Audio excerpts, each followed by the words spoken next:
When I walked into what used to be the bedroom, I honestly wasn't sure what my eyes were trying to make sense of. For a second, my brain refused to translate the picture in front of me.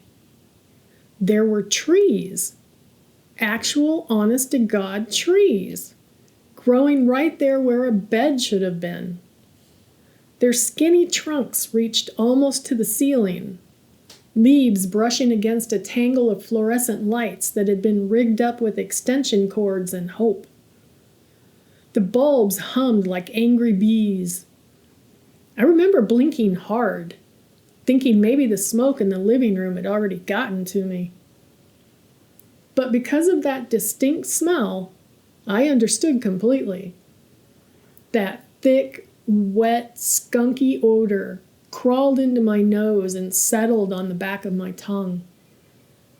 This wasn't the forest, and those weren't ficus plants. It was weed.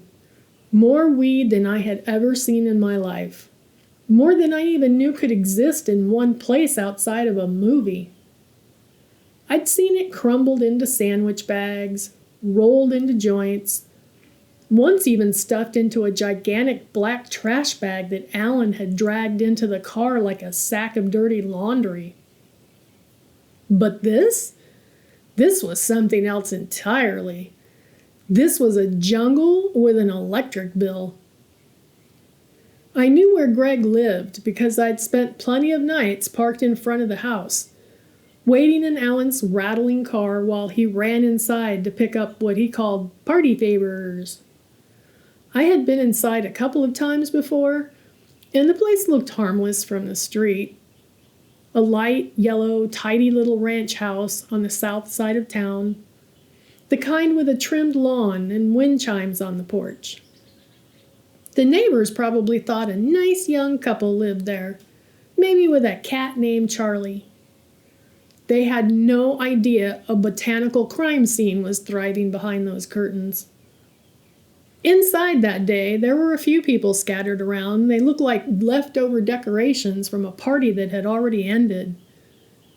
Skunky smoke drifted through every room, clinging to the curtains and the couch cushions. Someone had the TV on, but nobody was really watching it.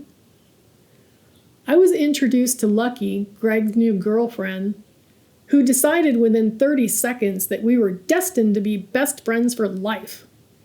She grabbed my hands like we were about to jump out of an airplane together. To be honest, I was overwhelmed by her. Lucky was a beautiful little ball of fire. Small frame, wide cornflower blue eyes, and that perfect curly blonde hair that the rest of us tried to achieve with bottles of bleach and those awful home perm kits that smelled like rotten eggs. In her previous life, as she called it, she had been a biker chick, and she had the tattoos and the stories to prove it. Back then, you didn't see tattoos on quote-unquote regular women. Tattoos belonged to bikers, sailors, soldiers, and people who tattooed for tribal reasons. So Lucky walking around with ink on her arms and chest felt like seeing a movie star in line at the grocery store. She showed them to me proudly, like they were photo albums. The one I remember most was a star on her breast with the word star written through it. She said that had been her biker name before she left that world behind. A year later, the removal process had been brutal. In those days, no fancy lasers, just painful scraping and chemicals. And she carried pale, tiny scars around the faded shape like a map of where she had been. Alan introduced me as if I were some kind of guest of honor, though I doubt anyone even remembered my name. He had known Greg since they were kids, back when their biggest crime was stealing cigarettes from their dads. These days, most of Alan's paycheck went straight to Greg at the end of the week, paying off fronts and favors and promises he never quite caught up with. We hung out long enough for the rest of the crowd to drift away, one by one, like smoke finding an open window. Eventually, it was just me and Alan, Greg and Lucky. The house felt quieter without all the extra bodies, but the smell didn't change. After a bit, Alan asked Greg how the farming was going. I pictured a vegetable garden out back. Tomatoes, maybe some zucchini, the kind of thing people brag about at barbecues. Greg just smiled the way people do when they're about to show you a magic trick. "Come on," he said. "Let's have a look." We followed him down the hallway, toward the back of the house. I knew we were headed toward the spare bedroom because that's where Greg would do his business. In my mind, the room was a piece of art.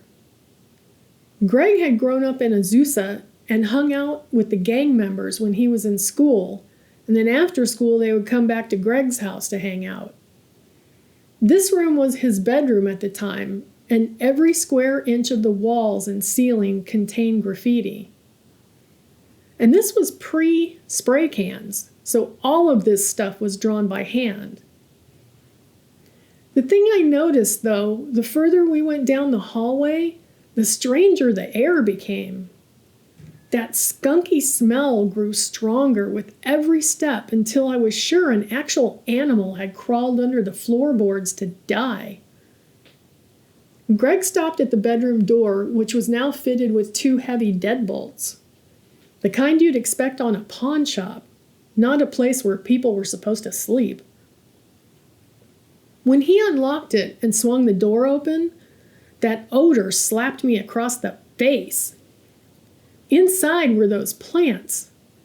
Tall, proud, ridiculous-looking plants, standing in neat rows like they were waiting for a school picture. 7 feet high at least, leaves fat and shiny, each one stinking to high heaven. My jaw must have hit the floor. I kept thinking, this can't be real. People don't just grow this stuff in houses. That's something that happens in Colombia or on the evening news, not in a beige bedroom next to a bathroom with daisy wallpaper. Greg walked among them like a proud father at a science fair. He talked about light cycles and nutrients and something called sexing the plants. Words that floated past my ears without landing anywhere useful. I reached out and touched one leaf with the tip of my fingers. It felt ordinary, like any houseplant, and that somehow made the whole thing even stranger. After the lecture and grand tour, Greg locked the door again, clicking those deadbolts into place like he was sealing a vault. We went back to the living room and pretended we were just 4 normal people hanging out on a normal afternoon. Lucky put on some music and danced in her socks, twirling like the house wasn't full of enough illegal greenery to start a small war. That's when the front door flew open.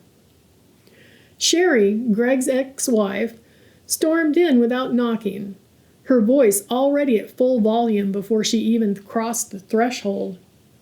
She was yelling about Lucky, about Greg, about broken promises and the way he'd ruined her life. The words bounced off the walls like rubber balls. Lucky froze in the middle of her dance, one socked foot in the air, eyes wide.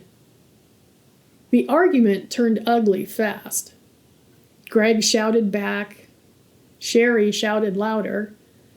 And I sat on the couch, wishing I could melt away into the cushions. Alan kept whispering, "It's fine, it's fine," which was exactly what people say when nothing is fine at all. Somewhere in the middle of the chaos, sirens started to wail outside. Apparently, the neighbors had decided they'd heard enough daytime opera and called in a domestic disturbance. 2 cops knocked on the door with the kind of authority that makes your stomach drop to your shoes. Sherry, she saw her chance. She pointed down the hallway and announced that Greg was running a drug farm in the back bedroom. She said it like she was unveiling a murder weapon on a game show. My heart started beating so hard I was sure everyone could see it through my shirt. The officers looked at each other, then at Greg, then at the hallway with the double-locked door. For a moment, the whole house seemed to hold its breath. I imagined handcuffs, squad cars, and my parents, who I hadn't seen in a year and a half, being called in to pick up their daughter. But the cops were there for a domestic call, not a narcotics investigation. They told Sherry they couldn't search the house without a warrant, that yelling at each other wasn't illegal even if it was annoying. Greg kept nodding along like a choir boy. Lucky stood beside him with her arms crossed, daring the universe to try something. Eventually, the officers convinced everyone to calm down, or one of them was going to jail. And with her behavior, it was going to be Sherry. She left in a cloud of threats and perfume, slamming the door so hard the glass in the window rattled. The police followed her out, warning Greg to keep the peace. Just like that, the storm passed and the house fell quiet again.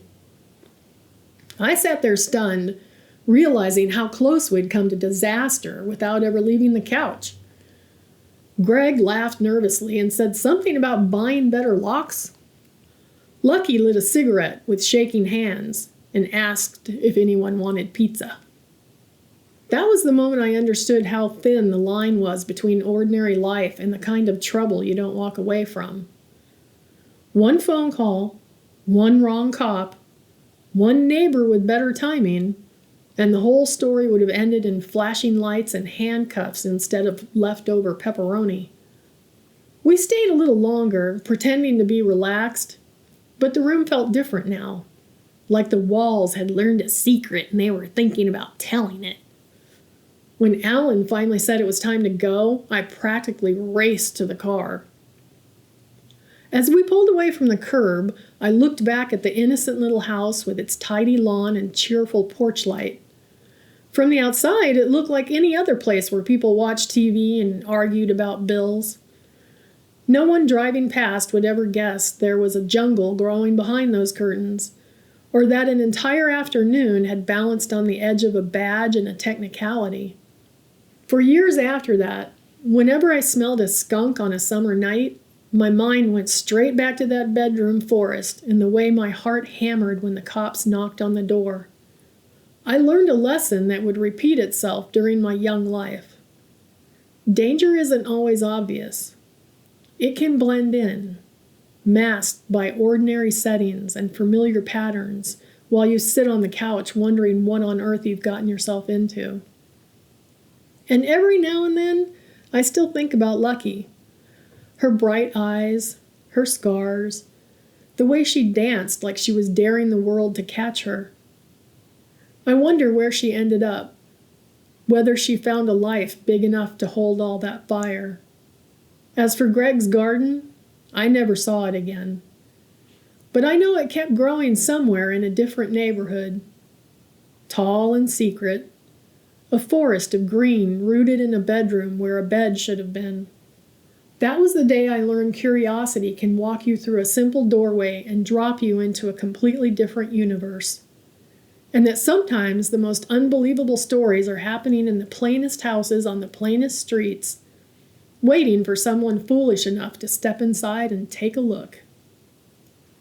If this story brought up difficult feelings, please know you don't have to carry them alone. If you're feeling unsafe, overwhelmed, or just need someone to listen, help is available 24 hours a day, 7 days a week.